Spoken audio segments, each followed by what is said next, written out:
지금 시장이 놀란 부분은 파월이 어떻게 말했냐면 대차 대조표가 필요한 것보다 훨씬 더 덩치가 크다면서 상당한 규모로 감축이 이뤄져야 한다고 말한 겁니다. 안녕하세요. 웅덩이 매매법 레버리지 ETF 장기 투자자 디벨로몽입니다. 오늘은 중요한 내용들이 있어서 바로 본론 시작하겠습니다. 오늘 영상에서는 오늘 가장 중요했던 내용인 FOMC 회의 후 파월의 기자회견 내용을 공유드리고 장후 테슬라의 실적 발표가 있었습니다. 어제 마이크로소프트처럼 주가의 변동이 심할 수 있으니 그 부분은 참고 바랍니다. 웅덩이 매매법 QLD, SSO, USD 현재 매수 현황에 대해 공유드리려고 합니다. 마지막으로 개인 투자자가 현실적으로 경제적 자유에 도달하기 위해서 가장 확률 높은 방법이 무엇인지 말씀드리려고 합니다. 오늘 미국 증시는 단기적이라도 반등을 보여주나 싶었는데 파월이 찬물을 끼얹었습니다. 검정색 원을 보시면 파월의 기자회견이 진행되면서 갑자기 좋은 흐름을 보여주던 주가가 미친 변동성을 보여주더니 점점 폭포수로 변한 것을 확인할 수 있는데요. 해당 내용들은 뒤에서 자세히 다루려고 합니다.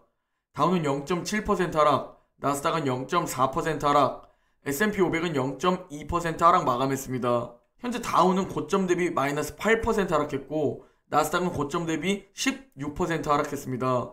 마지막으로 S&P 500은 고점 대비 10% 하락하며 S&P 500 역시 조정장에 들어설 것으로 예상되고 있습니다. 금일 맵을 좀 살펴보면 몇몇 빅테크와 반도체 섹터 그리고 금융주가 초록한 모습이고 그 외 나머지 섹터는 피바다입니다. 테슬라가 장후 실적 발표가 있었는데 현재 애프터장에서 마이너스 4% 급락하다가 다시 1% 양전했습니다.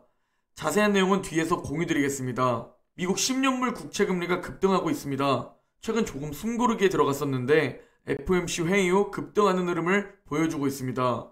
이게 또 이제 어디까지 올라갈지 지켜봐야 할 듯 합니다. 금일 공포지수는 36입니다. 아직 극심한 공포의 구간은 아닌데 빅스 변동성 지수를 살펴보면 현재 굉장히 높은 수치에 와 있습니다. 먼저 오늘 가장 중요한 내용이었던 현재 증시의 가장 큰 조정 원인으로 볼 수 있는 금리 인상과 양적 긴축과 관련하여서 FOMC 회의가 있었고 FOMC 회의 후 파월의 기자회견이 있었습니다. FOMC 회의 내용과 파월 의장의 기자회견 핵심 내용을 공유드리면 먼저 우리가 이미 알고 있는 3월에 테이퍼링이 종료된다는 것과 곧 기준금리를 인상한다고 말했습니다. 이로써 3월 금리 인상으로 모두 예상하고 있는데요. 3월 16일 0.25%포인트 금리 인상이 현재 가장 유력해 보입니다. 그리고 지금 시장에서 중요하게 바라보고 있는 양적 긴축에 대한 내용인데요. 양적 긴축은 금리 인상이 시작된 이후 진행될 예정이라고 했습니다.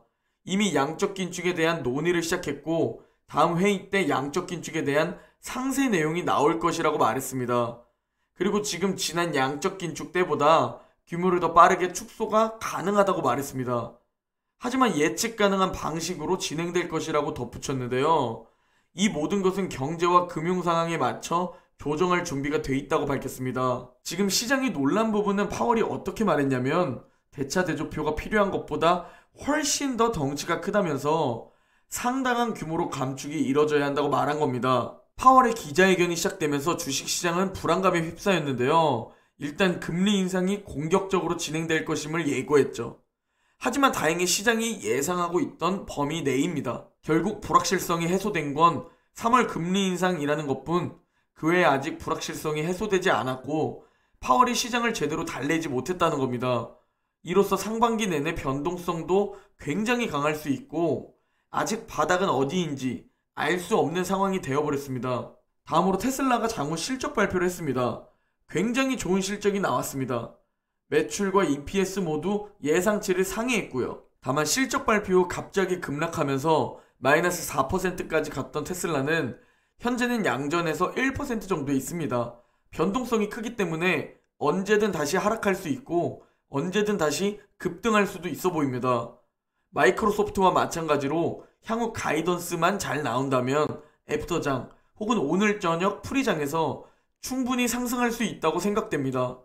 다만 테슬라도 공급망 문제가 있어 보입니다. 공급망 문제는 올해도 지속될 것으로 예상되고요. 현재 그나마 다행인 점은 빅테크의 실적 발표는 잘 나오고 있다는 겁니다.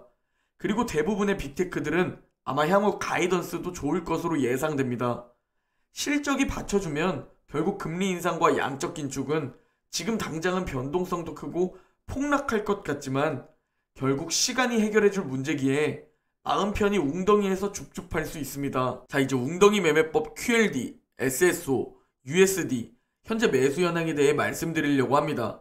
QLD, SSO, USD 모두 3차 매수까지 완료했고 4차 매수 타이밍을 기다리고 있습니다. USD는 RSI가 30 위로 올라왔기 때문에 다시 30 아래로 내려간다면 그 다음날 4차 매수 타이밍이 시작됩니다. 만약 이대로 쭉 상승해줘서 121선 위로 올라가거나 61선 위까지 올라가면 다시 2차 혹은 3차를 기다리면 됩니다.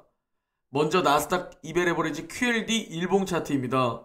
현재 저는 화면의 검정 박스에서 2차 매수를 완료했고 그리고 3차 매수까지 완료한 상황입니다. 복통, 폭락 혹은 하락장으로 이어지는 경우는 데드캣 바운스, 즉 기술적 반등을 보여준 후 다시 하락을 시작합니다. 그럴 경우 바로 4차 매수 타이밍이 시작되겠죠. 그래서 바로 매수하지 않고 잠시 진짜 하락이 심할 때 나오는 기술적 반등 후 하락을 기다리고 있습니다. 4차 매수 타이밍은 사실 안 오길 바라고 있습니다. 다음은 S&P 500 200에버리지 SSO 일봉 차트입니다. SSO 역시 2차 매수는 완료했고 어제까지 3차 매수 타이밍 5일차 매수를 모두 완료했습니다. SSO 역시 이제 안 왔으면 하는 혹시 모르는 4차 매수 타이밍을 기다리고 있습니다. 다음은 반도체 200에버리지 USD 일봉 차트입니다. USD 역시 2차 매수는 완료했고 어제까지 3차 매수 타이밍 5일차 매수를 모두 완료했었습니다. USD 역시 4차 매수 타이밍을 기다리고 있는데요. 화면 오른쪽 아래를 보시면 RSI가 32.33이죠. 그리고 RSI가 30 아래로 내려갔다가 다시 30 위로 올라온 것을 볼 수 있습니다. 내일 이제 주가가 하락해서 RSI가 30 아래로 끝나면 그 다음 날부터 4차 매수 타이밍이 시작되는 겁니다. RSI가 30 아래로 끝나고 그 다음 날부터 4차 매수 시작입니다. 개인 투자자가 냉정하게 현실적으로 경제적 자유에 도달할 수 있는 방법이 뭘까요? 제가 확신을 드리고 말씀드릴 수 있는 건 폭락, 하락, 조정장을 직접 몸으로 견디면서 우상향 종목에 바이앤홀드하는 적립식 장기 투자자라는 겁니다. 단 3배는 제 기준에서 리스크가 굉장히 크다고 생각되니 해당되지 않습니다. 몇 분들의 댓글을 가지고 왔는데요. 먼저 이번 조정장에서 마이너스 15%까지 떨어졌지만 이미 이런 조정장과 앞으로 만날 수 있는 폭락장에 대해 마음의 준비를 하고 계십니다. 그리고 이종성님께서는 수익 6,700만원이 손실 1억 2천만원이 됐네요. 현금 비중으로 줍줍 중입니다. 이라고 댓글 주셨습니다. 저는 개개인의 투자 그릇이 다르다고 생각합니다. 어떤 사람은 1억 이상 넘어가면 멘탈이 무너지고 일상생활이 불가할 수 있고 어떤 사람은 10억 이상을 넣어둬도 그러려니 하는 사람, 개개인의 투자 그릇에 맞게 스스로 투자 비용을 선택하는 것도 중요하다고 생각합니다. 투자는 남과 비교하는 게 아니라 나의 투자를 이어가는 겁니다. 저는 지금 이런 조정장에서 큰 충격 없이 매수하실 수 있는 분들이 경제적 자유에 도달할 수 있는 가능성을 가졌다고 생각합니다. 그리고 아직은 찾아오지 않은 지수 기준 마이너스 30% 이상의 폭락장, 거기서 버틸 수 있는 개인 투자자가 경제적 자유에 도달하겠죠. 그리고 얼마나 오래 보유하느냐, 전 경제적 자유에 도달하려면 솔직히 최소 15년 이상은 보유해야 한다고 생각합니다.